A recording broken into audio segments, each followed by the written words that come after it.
Welcome to WagerTalk Today, the gold standard of sports betting shows where we talk the talk and walk the walk. Baseball's on break. Dan, we don't care. We got a ton to go over this week. Oh, absolutely. We are absolutely loaded up this week here for you. Don't worry. We're going to find you winners. Home Run Derby goes today, too, so we'll at least touch upon that. But we got Gianni the Greek coming on here today. We got Bill Crackman, and we got the man, the myth, the legend himself, Carmine Bianco. And how does he get the headline? Well, what he's been doing in the World Cup. That's why he gets the man, the myth, the legend moniker. But also, Andy, what we have done on this show, 30 seconds in, we just ask you to hit that like button. We ask you to subscribe. We give away a play. We call it the WagerTalk Today play of the day. And sometimes folks in the comments say, oh, another loser, another this. We tell you bet all of them. Well, guess what? If you bet all of them, 38-24, we start the week, Andy, and we're going to the association of the women's variety for today's play of the day. What are we looking to play on, brother? Well, Marco and I talked about this last week, just about how bad the Sparks defense is, and they just continue to give up a lot of points. But give them credit, they continue to score a lot of points as well. So we'll take the over on the Sparks and the Dream tonight, over 180.5, fair price here. The Sparks, no matter what, if you look at full season, 5 games, 10 games, it doesn't matter. They're worst or second worst in defensive rating. So we know they're going to give up points. And the Dream, they may be without Angel Reese tonight. That's a big defensive presence. And even if she plays, she's playing a little bit hurt. And last game, she did not play. It was her first missed game of the season. The final score against the Fire, they lost 102-92. So without Angel Reese in the lineup, that big defensive and rebounding presence inside the lane's pretty open here. Last 2 games for the Sparks, the totals are 189 and 198. Almost getting to 200 points in a WNBA game is insanity. So I expect a lot of points here, so we'll take the over 180.5. I don't expect this to be as easy as Holloway over McGregor on Friday's play of the day, but I like our chances here in this one. Yeah, that I saw your tweet and I couldn't have agreed more. You just say generational wealth on Max Holloway. So that one was about as easy bets come. It was never a sweat. We were talking with Gianni right before we came on, and we said you had to be worried for all about 0.8 seconds if you were a Holloway backer. But for today, we're going over that 180 in the WNBA Sparks and Dream. Let us know what your best bet is, but that is our play of the day. All right, let's bring in Gianni. Gianni, thoughts on we'll touch on, we won't beat a dead horse, but I've never seen an easier MMA win. That's great. It looked easier than I thought it was going to be. So what was your thoughts on the card?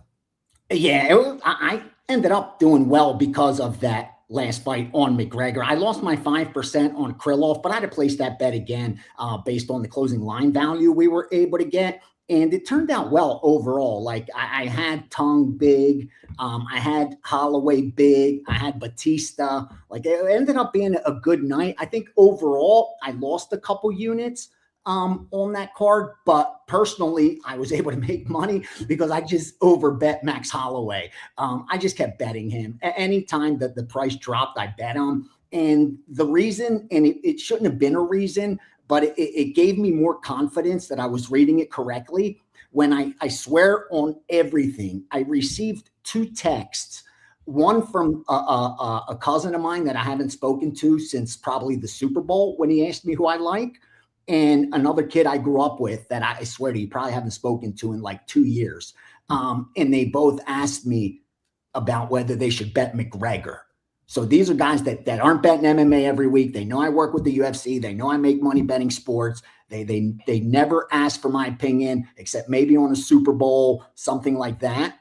And that day, 2 different guys that don't bet wanted to know if they should bet money on McGregor because they're getting 2-1 on their money. And is it a gift? And I told them, run. Put that on the other side or run away. Like, I'm not going to tell you what to do with your money, but you're placing a bad bet. You are now FOMOing in. You're doing exactly what people did with Bitcoin when it was at its all-time high, exactly what they did with these AI stocks when they're at all-time high. And then they wake up a month later and they're like, wait, my capital's declined by 50%. What did I do wrong? I'm in these great companies. Yeah, but you bet them at the wrong time. McGregor was a great fighter. You had a lot of opportunity to make money with McGregor, not over his last 5 or 6 fights. Like, you should have been looking for spots to fade him, not bet him. And yeah, it turned out well for those that wanted to see that fairy tale ending. Unfortunately, we live in the real world where that just doesn't happen more times than not. And yeah, they all made money. Holloway made money. McGregor made money. And I'll tell you this, it's going to take him about a year to recover at least. And as pissed off and irritated as people may be, if he says he's coming back for that final fight of the contract, we're going to watch him. That's just the bottom line. I know people are like, it's the last time. It's the last time. It is not the last time. If he decides to return, we will end up watching him again. That's just how fickle fans and especially sports fans are. So yeah, great night overall. Could have been better had I done some damage for, the guys that followed my card. But we didn't get hurt, just lost one more bet than we should have won. And the dogs ended up costing me, those small dogs that I got to bet that I know probably going to lose. Plus 300s usually don't get there, but long term they've been profitable for me. So I got to do what's right. And yeah, that's my thoughts on the card. Great card overall. Nice night of MMA, and hopefully you guys made some money. Yeah, absolutely. Yeah, we had a great card. We had our best card in a long time. So pretty happy that we're finally seeing UFC. Well, it was rough to start the year, but I'll talk about that a little bit later. What are we seeing today? I'm always curious. I'm always curious what happens when we have these downtimes. Listen, we have a cricket play that goes off this afternoon. There's WNBA. There's a lot of tennis. There's stuff to play today. But it's just a weird me. So Gianni, what are you seeing? Yeah, if you could always find things to bet on, it's do you have the confidence to bet them, and should you be betting them? Do you really have an edge, or are you looking for action? Like my quant sends me my power ratings all the time, updated power ratings. And as you touched on, there's a bunch of tennis today. And I almost peaked. And then I said, don't do that. Don't do that. Don't go looking for stuff, because you're always going to find it. You know what I mean? Don't go looking. When it jumps out at the page off you, when it's those bigger tournaments and he sends you the information like we did with Wimbledon, then it's a different story. So I kind of slowed myself down, but I did have leans myself on WNBA, and they ended up, I pop and they bet what I liked. So I ended up releasing 2 bets in WNBA. That package is available. It's only $25. It's both games. We ended up putting in action. But otherwise, again, most of the guys I work with, they use a day like today to do their accounting and kind of take the day off.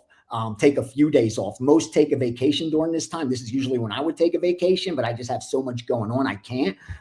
It is a good time to take a break, reflect, go over your year to date. You know what I mean? Admit those mistakes you made, and you still have half the year more or less ahead to right the ship. It's a good time also for Major League Baseball to shore up those power ratings as we head into the second half. These teams did exactly what we thought they were going to do. There's only one team that's above 60%. Well, 2 teams, if you count Milwaukee at 61.5 and the Dodgers at 62.9. No other team is above that 60% mark. We talked about it at the beginning of the year. I have futures on Tampa Bay. I gave 1 future, an American League future and a National League future. My futures are on Tampa Bay in the AL, and we have Milwaukee in the NL. We are sitting good with both. Now, I don't have Tampa Bay as the best team in the American League. In fact, I have the New York Yankees as the best team in the American League and the 3rd best team in all of baseball. But based on our projection on wins, we had Tampa Bay winning more games than the Yankees. We have Tampa Bay winning 93.5 games, and we have the Yankees only winning 89.5 games. So seeing that cushion with Tampa, I was like, wait, Tampa's probably going to get home field or, throughout the AL playoffs. I got to put a future on them. So that's why I locked in Tampa. In the NL, I took Milwaukee because I thought they were undervalued because of just how strong the Dodgers are. Yes, the Dodgers are my number 1 power rated team in all Major League Baseball. They got the number 1 offense, number 2 defense. But I have the Milwaukee Brewers, who are the 2nd best team in all of baseball. They have the third best offense, the number one defense. And even though it's, 7-game series and the cream rises to the top, I think the Brewers could give the Dodgers a run for their money. So long-term, high on the Brewers, high on Tampa Bay. With that said, I do expect Tampa Bay to regress a little bit. They have won more games than they should. We have them finishing the year, like I said, winning 93.5 games. That's about 57%. I think today, as of today, they've won 59, close to 60%. So yeah, we expect even a little regression from Tampa. Got the updated power ratings for Major League Baseball. Real quickly, I will be doing videos at the end of this week where I'll release the college football power ratings, top 10, I believe, and NFL power ratings as well, and a couple other things to get you ready for the NFL and college football seasons. World Cup starts tomorrow. You guys already know I have huge futures pending on Spain and Argentina. Haven't decided what I am going to do with them. Haven't seen any sharp money on the sides yet, Andy. I have seen it on the totals. Not surprisingly, they got out ahead of the market on the over in Argentina and England, and they did bet the under a little bit in Spain and France. Nothing huge, but we did see a little bit of under money and then flip and started seeing over money. And it's interesting because it's kind of what you expect in a semifinal or final, where you do have a difference of opinion between sharp bettors. You see that, in MMA every weekend where, sports books will tell you they have wise guys on this side, wise guys on that side. It happens in Super Bowl a lot. And not surprisingly, you'll see that in the finals, semifinals of the World Cup, where you just have difference of opinion based on power ratings. Like I have Spain number 1, I have France number 2, I have Argentina number 3, and I have England number 4 of what's remaining. Others have France on top, maybe England second. So it's all in how your power ratings reflect. And for myself, since it started, I had Spain at the top. I'm not changing that opinion. Nothing I've seen makes me change that opinion. We've increased France's power rating throughout this tournament, and Spain is still the best team on paper. Their gap is still almost as big, believe it or not, as it was before the tournament started. And I know France has looked better, but my guy says that's not the case, and I have confidence in what he's done so far. All right. Have you played any win totals for the second half of MLB? Like any season win totals, or are you still going through those numbers? No, I haven't. And I did last year and the year before. I did fire a couple. I'll tell you the truth. The last few seasons, season win totals just haven't done as well as they did in years past. So I wasn't as excited to lock up money for that long. Like I didn't think the edge was high enough where I wanted to lock up that much of my bankroll. So I didn't do it. And with football ahead, I think I have more EV on season win totals in college football and NFL based on what's coming up. So I'm saving that capital. I only have so much money. So for that, I think it's more advantageous for me to lock up, because I'm probably going to lock up, 10, 15% of my entire bankroll on NFL and college football total season win totals and future bets, because it is just such a profitable market. Like now, so many recreational bettors bet those, where before that didn't really happen. It was mostly sharp bettors, betting against each other, zero-sum game. But now you have recreational bettors that are betting these, like receiver with the most yards or quarterback with the most passing. Like they're betting those kind of individual props. And because of that, the market offers a ton of value. Again, I can't send out 300 props to subscribers. So I'm probably putting them in the Steam sheet throughout the next couple weeks, because rest assured, they're starting to move. Like college football and NFL, you'll start seeing over the next 6 weeks, a lot of those season props really moving. This is when you'll start seeing the sharps and betting syndicates getting involved, because limits are opening up. Like they put numbers out a month ago, 2 months ago. Bro, the limits are this big. Like, it's just for talking points. It's good for debate and, sports radio, but no real betting syndicates are tipping their hands until the markets open up, and they're opening up right now. So rest assured, start paying attention to those football numbers. They're starting to matter. Yeah, we actually, Dan and I are starting today. We're going to break down a season player prop every day from now until the season. So might as well start doing the research now. Yep. That way, when the limits go up, you're ready to fire. So, what do you have up for everyone, Gianni? A couple WNBA plays. Yep, I have my 2-pack that's up. Both games, one side, one total in WNBA. That's about it. Didn't put a steam sheet up. There's not much to share. Tomorrow we will with the World Cup. I have a real strong lean on the total. Those have done the best. If I would have just stuck the totals, we're 25-9 in World Cup total, 74%. And I'm hoping to get the confirmation and fire. I haven't fired a 5% throughout this entire World Cup. I kind of want to hold back because people bet more than they should. Like, you hit a 4%, but you lose the 5 and someone gets buried. I don't want that to happen.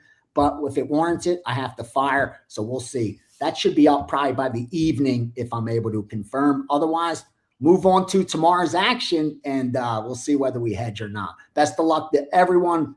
Cheer in Spain, cheer in Argentina, and I'll see you at the end of the week. I'll be cheering on Spain and Argentina for you, Gianni. Thank you, brother. Sure. So, thanks, Gianni. Have a good day. Gianni the Greek, everyone. cheer on Spain, and you can just hear it in his voice. He's like, "Come on, Spain." Yeah. So. I maybe can cheer on one side of the ledger for him. It's hard for me to cheer on Argentina, Argent FIFA. But we'll talk to Carm about that. Yeah, absolutely. Interesting week and weekend for us. Wimbledon was very good to us, 7-2, so real happy with that. Swept UFC, that was good, and gave some back. We lost on Toyota to win. We debated whether or not to put it in. It's a different type of oval, but we've been playing Toyota to win at all the ovals. It's just a play we're going to play at every oval, and of course they had 3 of the top 5, and the one of the Fords got him in overtime. So still a solid play, and we'll keep going back to that one. So, all right, here's what's going on at WagerTalk. There's not much going on, so we can put up $5 plays now. So if you want to get some $5 plays, they're going to start trickling in throughout the day. We have a half-price cricket play for later today, so if you want that, we've got our $5 Tuesday play that's up. That's in WNBA, 4-0 on money lines in WNBA. So we got a perfect streak on the season. We got a money line for tomorrow. So join us. It's only $5. We also have a 5% in UFC this upcoming weekend. And I was just going to talk real quick about that. So I should have done a better job of documenting this over the last couple months, but yeah, we got off to a terrible start of 2026 in UFC. So we just said, we're taking a step back. We're not putting any more plays in for clients. We're going to test out our plays on our live show, and we're going to paper trade, and we're not putting any plays until we start seeing it better. So we took some time off. Paper trading started getting better. Live show started getting better. And then we started to go on a hot run. And so we put in plays. We're coming off a 3-0 sweep, and that makes it a 14-5 run in UFC. So I do this. I know I know there's differing opinions on it. We can ask Bill about this. If I'm running cold in something, I have no problem with just stopping and saying, I'm not putting in anymore. Yep. The flip side of that is no, just stick to the process. At the end of the year, you'll be up. But if I'm not seeing a certain sport, well, I just stop. I'm just done. There's other ways to make money, and then I just paper trade until it gets better. So that's how I do it. I'm happy with how things worked out, and it's nice to have UFC back in our lives, Dan. Well, and Andy, think about too how when the World Cup started, we were on an absolute tear, and then we started, hey, let's fire a little bit more, and then we completely scaled back, went back to just doing one play a day, and then that approach, along with doing the other sports like Wimbledon, like what we do with cricket, like how WNBA has been a nice little buoy for us. We scaled back something that we started hemorrhaging a little bit of money in. So luckily, with the way that we work with our team, we have other options that it doesn't have to be just, a hard stop. You can still try and build that bankroll elsewhere. But same with me, man. I'm completely fine with just shutting it down, still tracking what my plays would have been. Sure, you're going to kick yourself. Oh, I should have bet that. Oh, I should have bet that more. But if you're in a hole and you're continually digging downward, that's how you're going broke. That's how you're losing bankroll after bankroll after bankroll. Yeah, let's bring in Bill. I want to get his opinion on this one.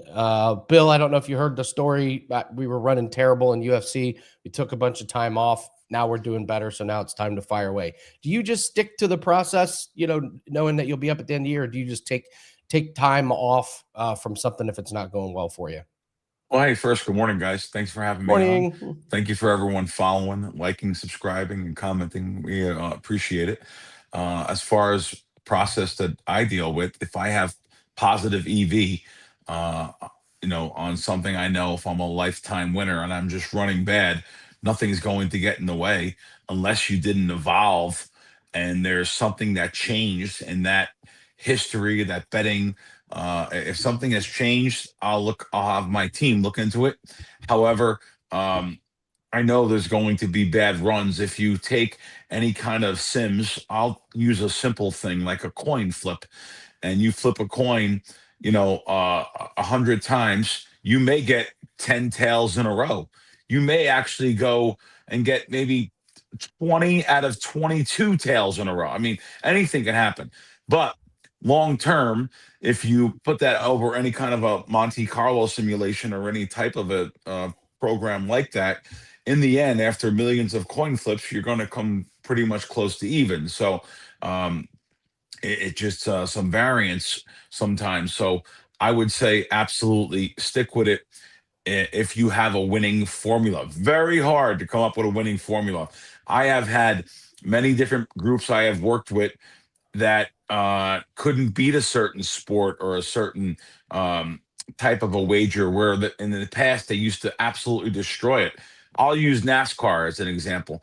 I had the greatest NASCAR handicapper that he used to be at every single event, and he used to have real lap times on hot tires that kind of you're not going to get that time of lap times with the BS on NASCAR.com or whatever it may be. You need someone out there that's part of a pit crew or someone out there that is able to get real lap times, and that has gone away. Most of the cars are evenly matched now. And granted, I still get some plays from someone, and they're up a couple of units for the year. Grinding away, but that's a total different team. So if you have a formula or you have something that has been successful, I would stick with it. And if you see after a losing period or a small sampling, in the end you're going to be profitable with that. I would stick with that. But again, make sure that your team and you guys have evolved to whatever your process is. As far as UFC, I went to the fight the other night. I'm not really a big UFC fan, but I had a friend of mine that owns a card shop in Myrtle Beach, and he comes in for all the big events. Sports card, got to give him a shout out. I mean, guy gave me a beautiful suite. Sports cards plus Highway 17 bypass in Myrtle Beach. My friend has a shop there, so we. Being there, I wasn't prepared for what I seen there. I didn't know all the hype behind that Patty the Batty, and that was real exciting. I didn't know the whole arena. Well, and no one even warned me. Like I put a video on I have a video on my phone. Like, so they're cheering for this guy. He's not even out there. He's in the locker room. And by the way, his fight didn't even really get announced yet, but like you could just see, they were saying Patty the Batty. I mean, this was up from a sweet view. It was really, really cool. To be honest with you, the excitement of that guy coming out, and Pimblett, is that his name? Yeah. So this is a gigantic knock I've had on UFC. They literally are under the same umbrella as WWE wrestling, and one of the best things about wrestling is the walkouts. He is literally the only guy, maybe you could say Alex Pereira, but that has an exciting walkout. Oh, like so exciting. You were there all night. Didn't that one just stand out? It was like, no, why can't that one other guys stood out. It's awesome. His arms flailing in the air. And now, granted, does that take a lot out of you physically? But what he does for that walkout, walking around the ring. Like, No, but I just thought it was really cool. He got the whole crowd into it. He made he made it a real exciting night. I know his fight was only like 40 seconds or something like that. But by the way, he was an underdog. I was following those lines really, really good. He was an underdog, taking about $1.15, $1.20, and he came out and really gave the fans a great show. Had everyone behind him. Then when it was over, he jumped out of the ring. Same thing.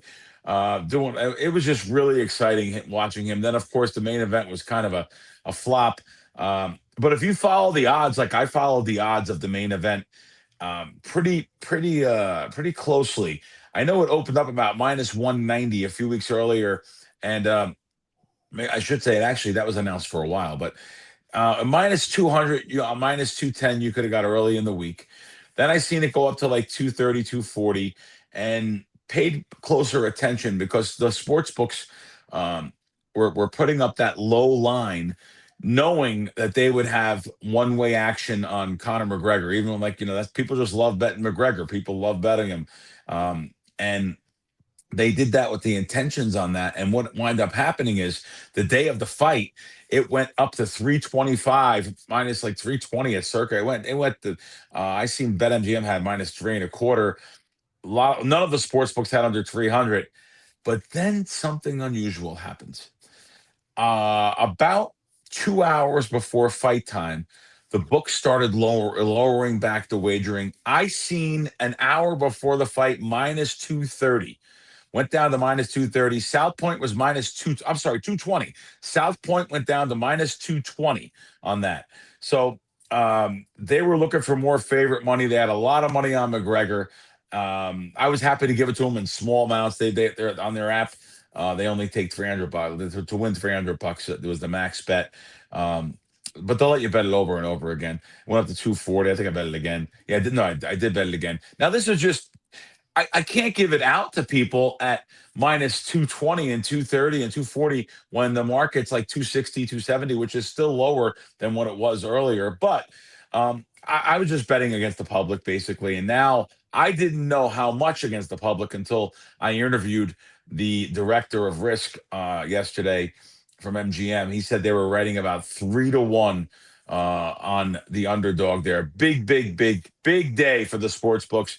I know another book that had 90% of the money on the underdog. They lose a fortune if McGregor was to win. He said this would have been really bad to have to explain to our bosses here that don't even understand wagering. So the sports books did very well. The collection bucket will not be out for a while on the strip, trying to get money for the bookmakers like I did it a couple weeks ago. They made a lot of money on this. It was a very exciting.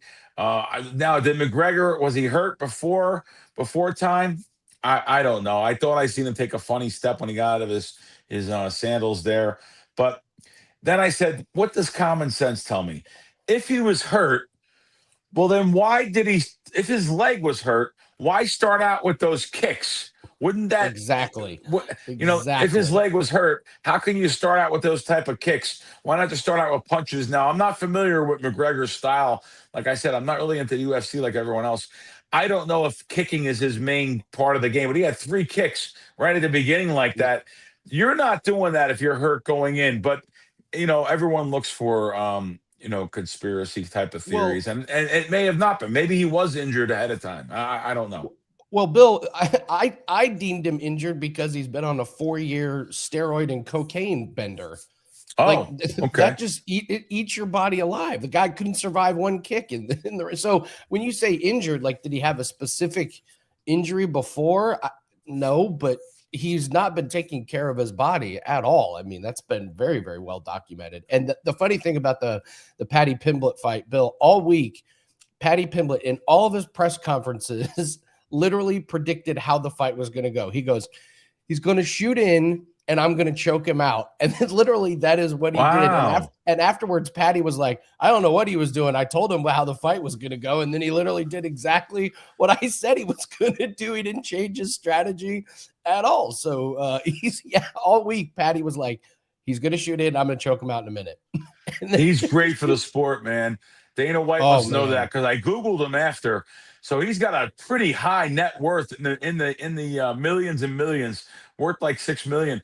And I was happy to hear that because he deserves it because he's bringing a lot of people to these arenas and these places. So I was happy to see it. I know nothing about him. I just know that night was the first night. I think I heard the name, but that night was the first night I got to witness that. The entire place erupted. A lot of star. I was shocked at the star power at a UFC fight. 2 suites away from me was Paul Stanley from Kiss, just hanging out there. Um, there was so many different stars, celebrities, athletes, and really interesting. It was like a main event of a big boxing event. It was like back when Mayweather used to fight. It was that kind of star power, and a lot of people come out for the fights. It was cool. It was cool. It's all because of Conor McGregor. You will never see those people at UFC fights ever. So the main events don't draw like that. It was all McGregor. drawing. No. Okay. At the card this weekend, there will be no celebrities. Like the closest thing they'll have to a celebrity will be like a hockey player that comes off the bench, or like something like that. Like no Oh wow. Okay. No, it's the Conor McGregor power. The power that guy has is truly insane. But what the UFC did was smart, putting Patty right before him, because Conor's going to bring out a lot of the casuals. And just like you did, you were like, who's this Patty guy? This walkout, awesome. This guy is like really I cool. loved him. Yeah, he's great. He was when he came in, he was young, he was wild, he wasn't very good, and you're like, this guy's overrated. And then he got married and had a kid and was like, I got to get my act together. And now he's just kicking ass.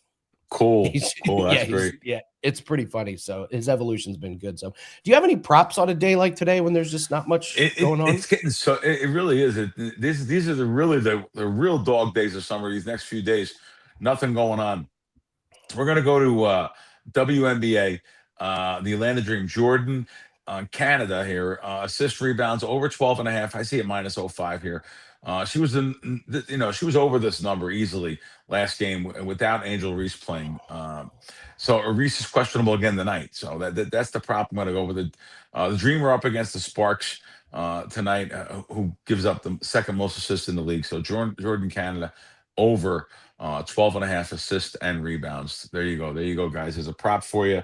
I may throw it. If anyone's watching live, if you're watching live, you may be able to get it. By the time I'm off air here, I'm going to give you guys a real treat. I wasn't planning to do this, but let's give you guys a summer league game. Let me just get it up for the WagerTalk people that pay. And now let's get this up. There's something that we'll give out by the time of when we're off air there. Guys, we're talking about also baseball, like second half of baseball season. I usually start slowing down here.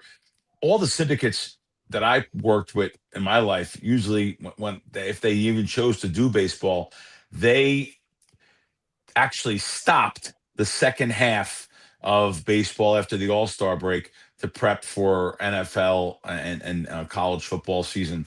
So I'll start lowering my volume. The lines are they're pretty efficient. Also, the first, like I said, NFL preseason here, only 24 days away. Wow. Most of my attention's on football starting in August.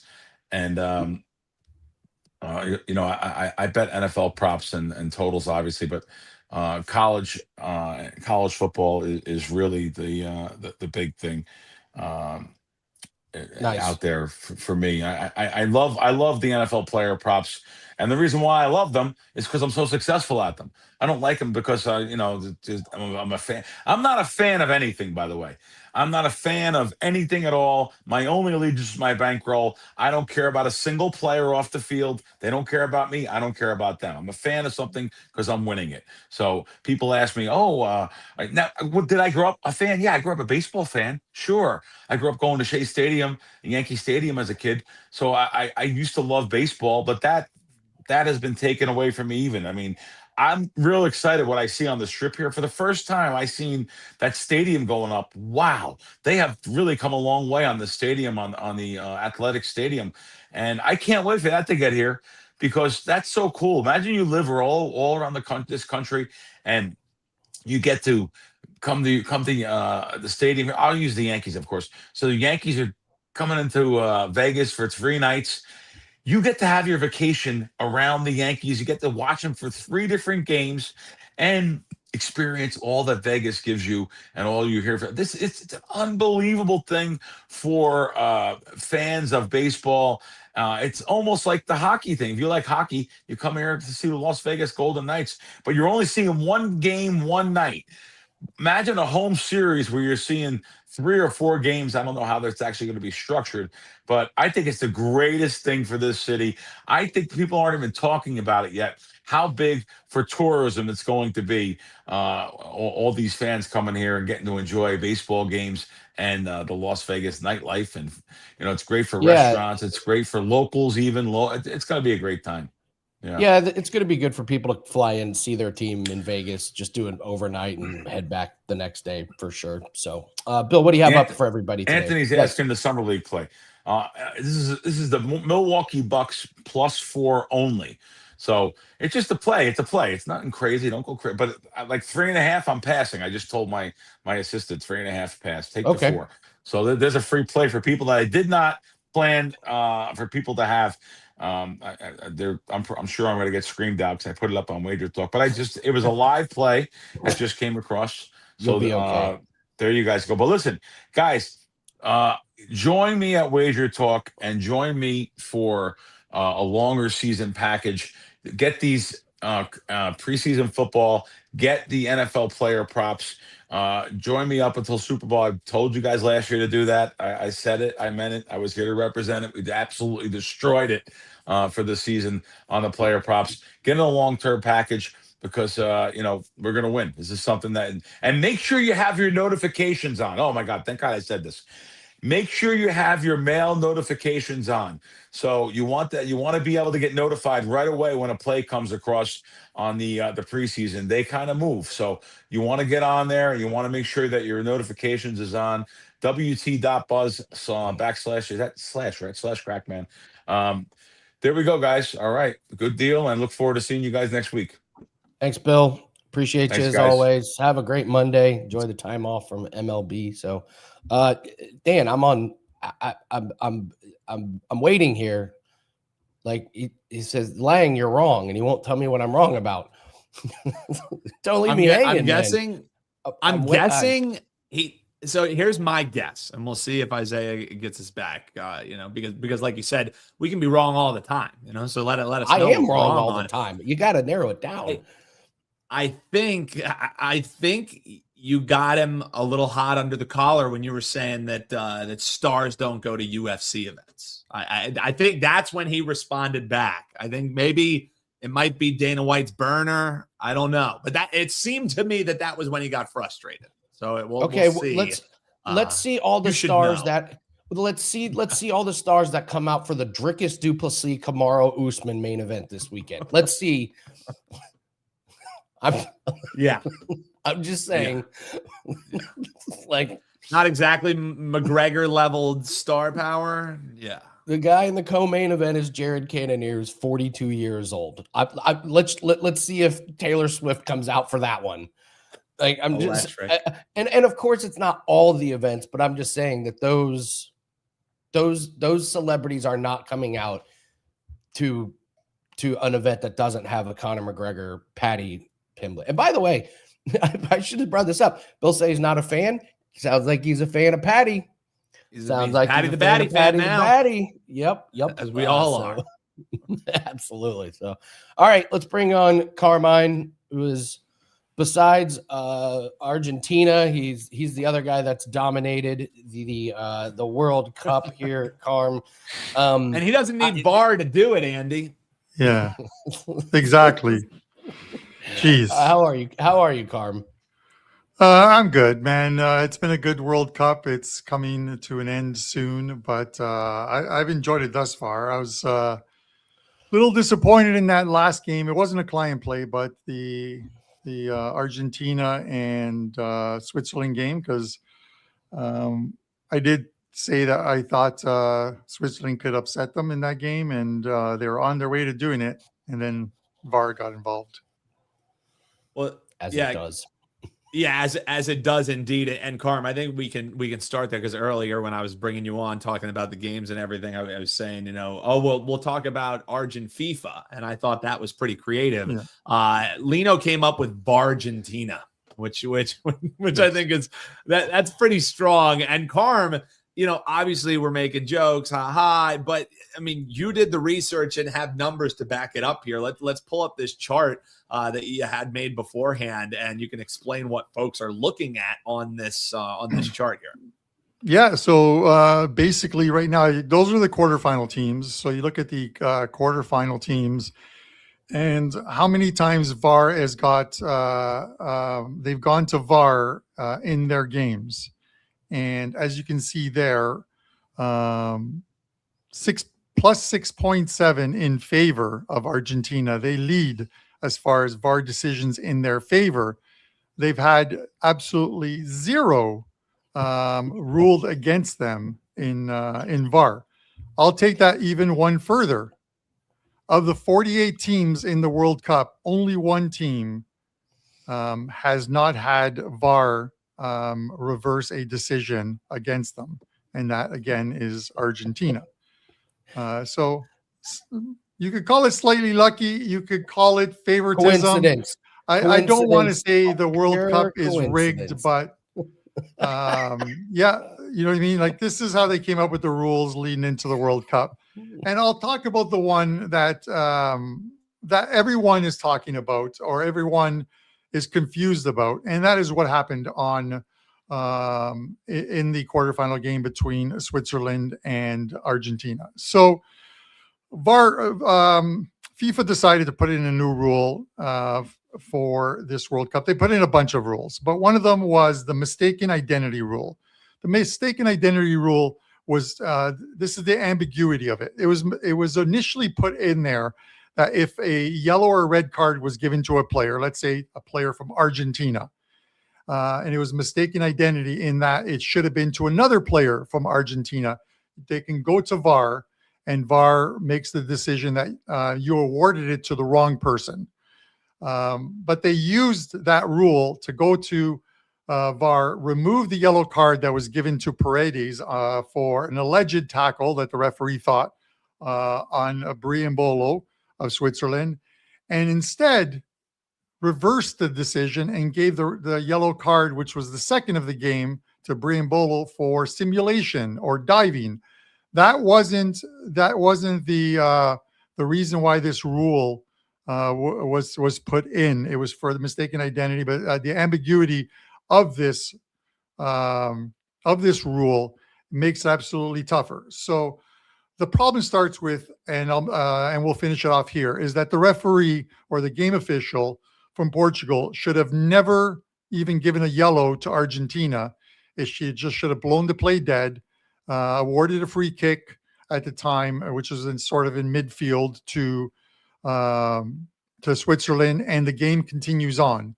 But by doing that, he created something that it went from one bad call to a VAR to a red card to game over. Argentina wins. So absolutely terrible rule in how it was applied in this instance.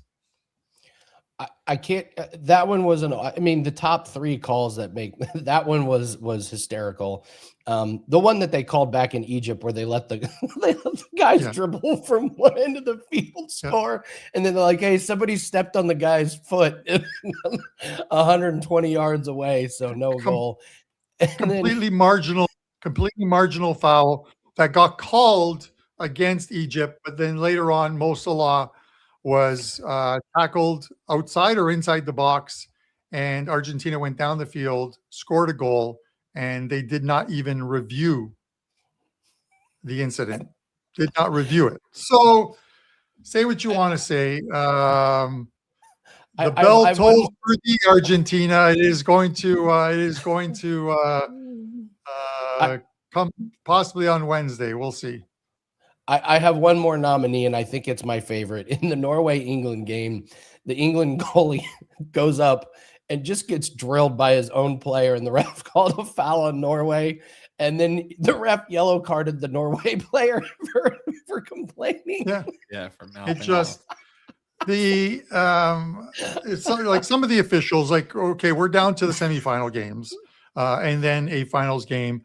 If it is not, and I've been waiting for FIFA to announce the officiating crews. I've got to see what the officiating. If it's not one of the top officiating crews, I'm going to be surprised. It's got to be like, the Premier League ones, even the ones from Spain, even the ones from Italy. Italy's got to get involved in this World Cup somehow. So put them in the VAR or what have you. But with that said, when you're trying to grow the game in North America, don't throw in rules that people are like, I don't understand what just happened here. Yep. Well, and complete judgment calls, you know what I mean? And VAR for me, but not VAR for thee. Yeah, the whole thing is tough, Carm, for sure. But regardless, we still got 3 games left. We got the semifinals, we got the championship, and I obviously I want to touch upon both, but we talked at length here about Argentina. So obviously, folks are dropping this in since the stream started here, Carm, and also folks been asking about the home run derby. We're going to talk about that here coming up as well. But France and Spain, that is the game that goes tomorrow, 3 p.m. Eastern time is the start for this one. I put up the odds in 90, and then we also have the teams advance. So you see France, the favorite to advance. They've kind of been in the driver's seat. However, they're facing a team who hasn't allowed much goals. I think 1 goal they've allowed the entire tournament. France has allowed 2. So a lot of folks just like betting both teams to score. This feels like whoever scores has to outpace the other one. Maybe that's a way to attack it. How do you see this game breaking out? Because, Carm, we'll get into the World Cup. I'm sure you will be very sad, and your clients will be very sad to see it go because it's been great for you. But as far as this France and Spain game is concerned, how do you think this one shakes out, man? Yeah, I honestly believe that the winner of this game is going to win the World Cup. So if you're an England 3 Lions fan, if you're an Argentina fan, the Albieste, I'm sorry, but I believe these are the 2 best, most complete teams in the World Cup. Now, with that said, I think France has been the best team by far in this World Cup. I talk about European teams starting slow in tournaments and then building throughout a tournament and playing better. 6 of the 8 teams that made the quarterfinals were European teams, with the exception of Morocco, who played France, and of course, what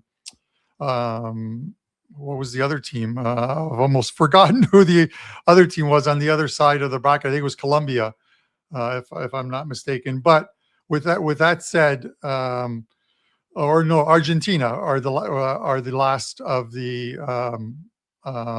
South American teams. But you look at this, and Spain started off well. They started off obviously a scoreless draw, which is a huge upset for many people against Cape Verde. Then they did what they were supposed to do. They blasted Saudi Arabia 4-0 before winning their final game against Uruguay, who were a complete disappointment in this tournament. But the knockout stages, Spain it just seems like they've regressed a bit to me.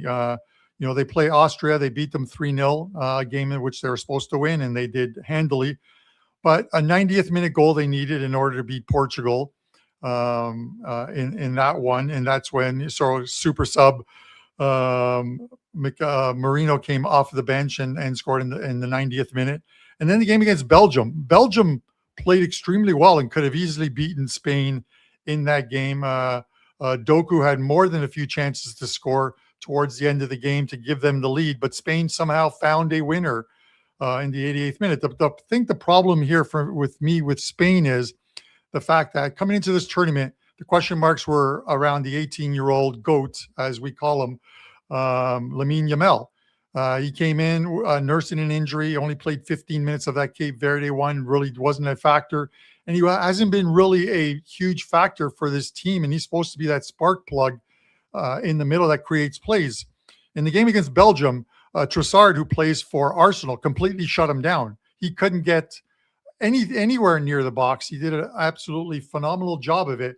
And now it's Lucas Digne from France who is saddled with that responsibility, and he's been very good. You look at his player rating numbers over the last 3 games, and he's played some shutdown defense, albeit one of the games was against Paraguay, and I don't think Paraguay even passed midfield in that game because they had all 10 guys in their own box for pretty much 90 minutes of that game. But with that said, if they lock up Yamel again in this game, and France has a very good way of doing that to teams, the way they set up, because they're going to give Spain a lot of the possession. So they're going to sit back, and it's going to look like Spain are dominating the game, but they're not scoring goals because France have a very good back line, very good midfield. They'll absorb the pressure and then hit Spain on the counterattack, because that Spain back line loves to play a little higher. And when you have Kylian Mbappe, Ousmane Dembele, Desiree Doué on that team with speed, if they get behind your back line, you are in a lot of trouble. And that's where I think this game lies. Possession, it's going to go to Spain. Midfield, I think they're pretty much even. Attack, France has got the better attack. Goalkeeping, I give France a slight edge. And then as far as the bench and manager, I give that lean again to France. I think everything points in the direction of a France win on this one. But Carm, probably not one that you would want to attack in the 90 minutes. Any thought on betting draw in this game? Do you think we see extra time? How do you see this one shaking out? And does that tie in with any thoughts on the total? Maybe sitting at 2.5 here, and 2 teams that have been defensively stout. Yeah, I think one of the biggest mistakes. I'll talk about the 2 advanced one. I think one of the biggest mistakes bettors will make, and novice bettors will make, is they'll look at teams and see how they score, and they're star-laden teams, and think, oh, these 2 teams are playing, they're going to light up the scoreboard. And that doesn't always happen. Especially if you have teams that are very good with possession, but a good defensive side that can sit back, much like France does. They can protect leads. They can attack when they need to. When France won the 2018 World Cup, they played Belgium in the quarterfinals or semifinals. Everyone talked about the fact that they thought it was going to be a high-scoring game. I kind of disagreed. France scored early and then basically locked down Belgium. That game finished 1-0, and the Belgium manager came out at the time and basically said France didn't come here to play soccer. They came here just to protect the 1-0 lead. Well, this is what happens. In Champions League, when Bayern Munich played PSG, everyone thought, my God, this is going to be a high-scoring game. Again, it finishes 1-0. The fact that there are stars on a team doesn't always equate to goals when you have 2 defensive sides, good defensive sides. Spain's only allowed 1 goal in this tournament. France has only allowed 2 goals in this tournament, and none in the knockout stages, in winning and beating Sweden 3-0, Paraguay 1-0, and Morocco 2-0. So it's not as if especially with the Sweden and Morocco games, it's not as if they've played teams who can't score goals, because both those teams proved that they could score goals.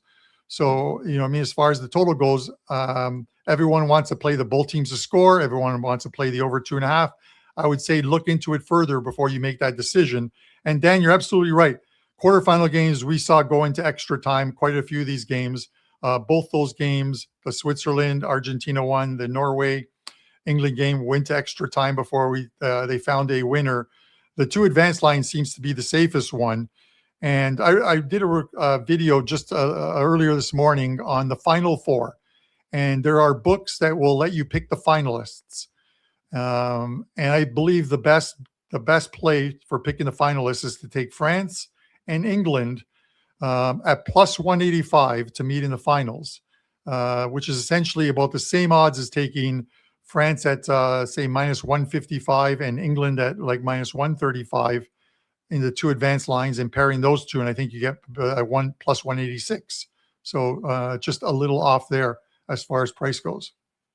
Carm, awesome breakdown, man. Only 3 of these games left, so if you didn't jump on board, there still is time to do so. WT.buzz/CB, and Carm, the stats speak for themselves. If you have FOMO, you have fear of missing out. You should, because Carm and his clients 48, 27, and 5, 64%, near 30 ROI, 30% ROI, Carm. It's only been terrific. It's only been up for you. Hopefully we continue that in these last 3. What are folks going to find over at your page? Yeah, the $5 play is already up for the regular $5 Tuesdays. The office okayed it on the weekend, so I put it up on the weekend, and that is for Tuesday's game between France and Spain. And then I have a 5% play that is loaded for the Wednesday game, so you can get those both at the page. And then they put together a great deal if you want to get a full year of soccer, and there are 4 European tournaments that will be starting: the Champions League, Europa Conference League, and the Nations League, and then all of the European leagues, Germany, France, Italy, Spain, and England, along with the MLS here. 1 year soccer all access. Use code BB149. That is BB as in best bet, 149, and you get $149 off that full year's package. Yeah, absolute no-brainer. Use that code again, folks. Don't forget it. And just because the World Cup's done doesn't mean soccer is done. So don't you shy away from a nice bankroll builder. Again, that code is BB149, and you can use it over at Carmine's page. Carm, always a pleasure, man. Keep cashing those tickets, and best of luck, brother. WT.buzz/CB, and again, that's BB149. You can take $149 off a year all access. The league's starting in a couple of weeks. Like, they wrap up the World Cup and then it's just right back into it. There's money to be made, Lang. There's money to be made. They're not letting FIFA get all the change, Grueling schedule. So, all right, let's do a home run derby, and then we'll do our NFL future. We'll explain how we're going to do the NFL futures, but so let's do home run derby first here. So I think the big thing is just the difference in the format. They got rid of the timer. You get 20 swings, and I actually like this. It was tough. Sometimes it was tough to follow. Like the guy would hit a ball, and as it was going out, he was already swinging at another one. So you get to at least see each swing. So you get 20 in the first round. If you hit a home run on your last swing, you get to keep going until you don't hit a home run. So if you get on a hot streak, that's pretty good. I think the semifinals is 15 swings. So that's going to be by far the biggest difference between past years and this year. Yeah, and honestly, for what the home run derby is supposed to be is appreciating moonshots, right? Like, that's the whole point behind it. So I think this is a way better way to do it. Now it's not really geared towards the TikTok generation that needs, I need hits, I need it, you know what I mean? It's going to be a little bit slower paced. I don't think it's going to be a snooze fest by any stretch of the imagination, but it will be a little bit slower paced than ones in past. I also think it bodes better for guys like Kyle Schwarber, for some of these, older guys, the veterans in the field. They don't want to be swinging themselves out. That's what kind of burnt him in some of these past competitions. So I think it really bodes well. Obviously, I'm wearing the Bryce Harper jersey today. I would love to make a case for Bryce at the 9-1 price that he's sitting at now, but he's got the lowest barrel percentage anyone here. He's kind of cooled off. He's got 20 home runs, and at home, one thing that he does have going for him is this is a guy who loves to put on a show, and a guy who loves to have a crowd behind him, right? I mean, he's won it before, and he won it at a home ballpark when he did win it, and that was I think back in 2018, if my research was correct there. So I'd like to make a case for Bryce because it's a nice price, but money just keeps coming in on Schwarber. He was plus 350. We're seeing him down to like plus 290. Feels chalky, but there's a reason he's the favorite. You know what I mean? Yeah. So I will give, here's a couple props. This may be a sucker bet, but I like to over 484.5 feet on longest home run. With this new format, they can be patient. And I think one guy absolutely corks one. 500 feet is 4-1. So I bet I've lost on the under the last couple years. Inevitably, someone just absolutely hammers one. So this new format, I think, helps that. I'll also give you under 9.5 on Jack Caglianone. He's only 23 years old. He started off the year pretty bad. He hit 9 home runs in June, but 23 years old. He's got some ways to go. And fun fact, the Kansas City Royal has never won a home run derby. So round one, I like the under 9.5. I think he gets close, but I think maybe a little nerves trying to figure out the speed of the pitches and just the settings and everything. I'll fade the young guy. I'm glad that you say that, Andy, because the play that I have, it's obviously not the amazing plus money that you want. You know, pick your outright winner if you want to. Sure. I'm going with a head-to-head, and I'm going Rice over Caglianone for a lot of the same reasons that you said. I think Ben Rice, you see him as a longer shot. I don't think he has it in him to win the entire thing, but I certainly think he has it in it to make it further than Caglianone. I mean, so Cags is going to have his dad pitching to him, which is always a fun story, things like that.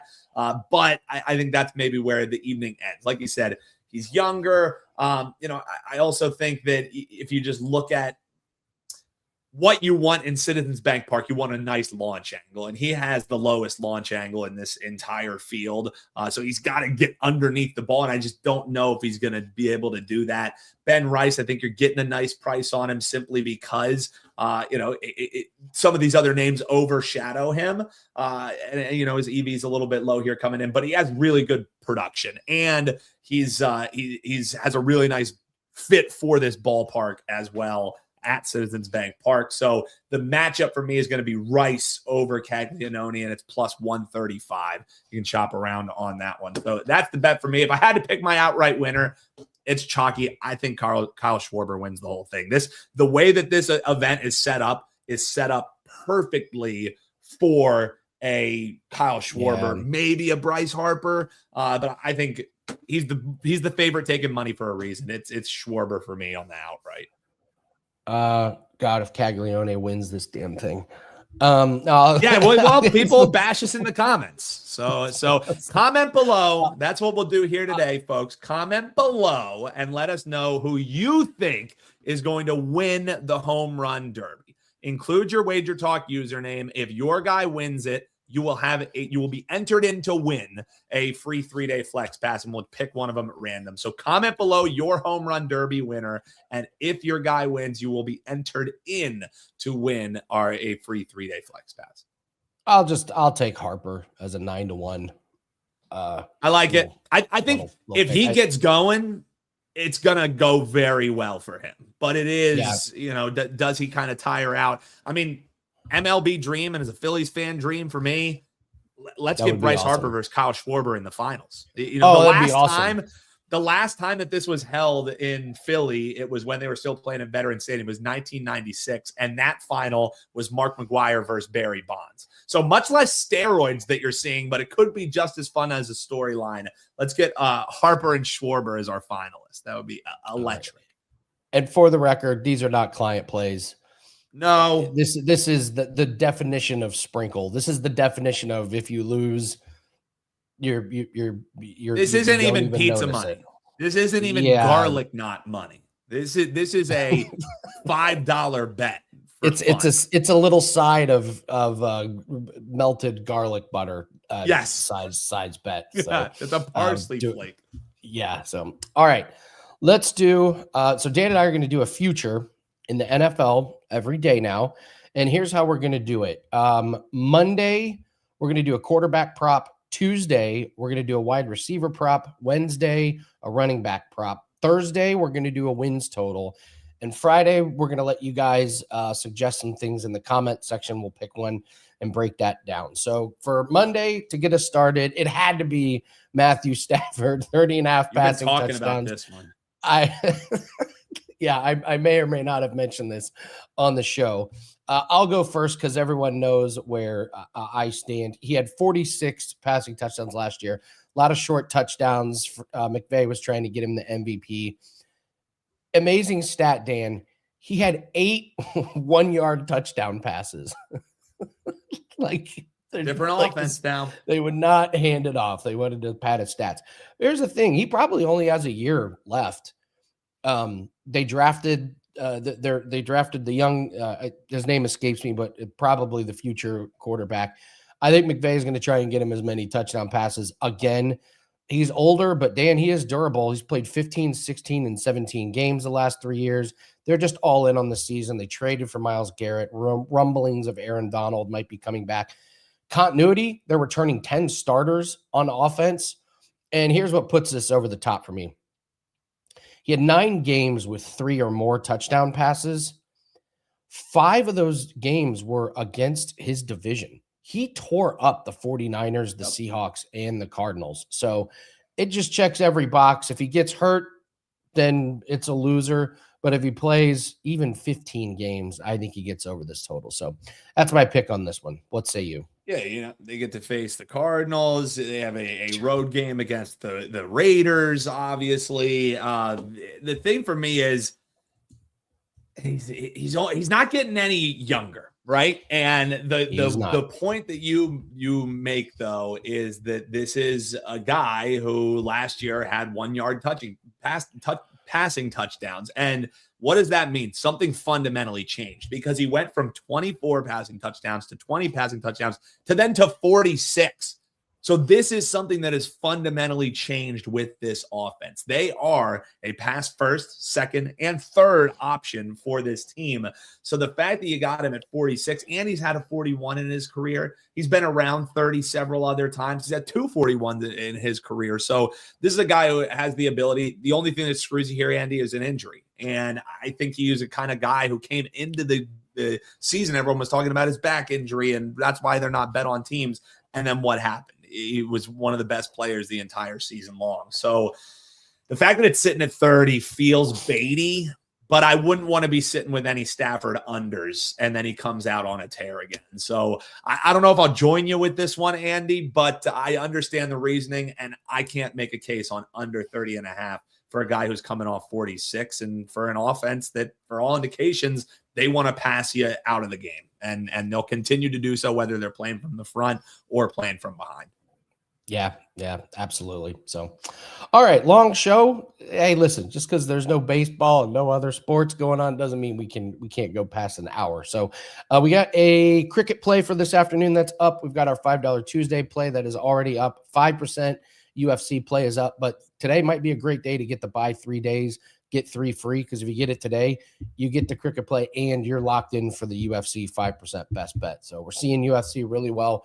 14-5 MMA run, 3-0 on Saturday, and you're going to get all the sports that we do. I know it's a light sports week. It doesn't stop us. We've got plenty of sports to go over. So thanks for joining us, guys. Remember, after the show, it's got to be after the show. Put in the comments section who you like to win, and you're going to be entered into the drawing to win a 3-day flex pass. So good luck on all your bets. Let's have a good, fun home run derby, and let's get the week started off with a winner. We'll see everyone tomorrow on $5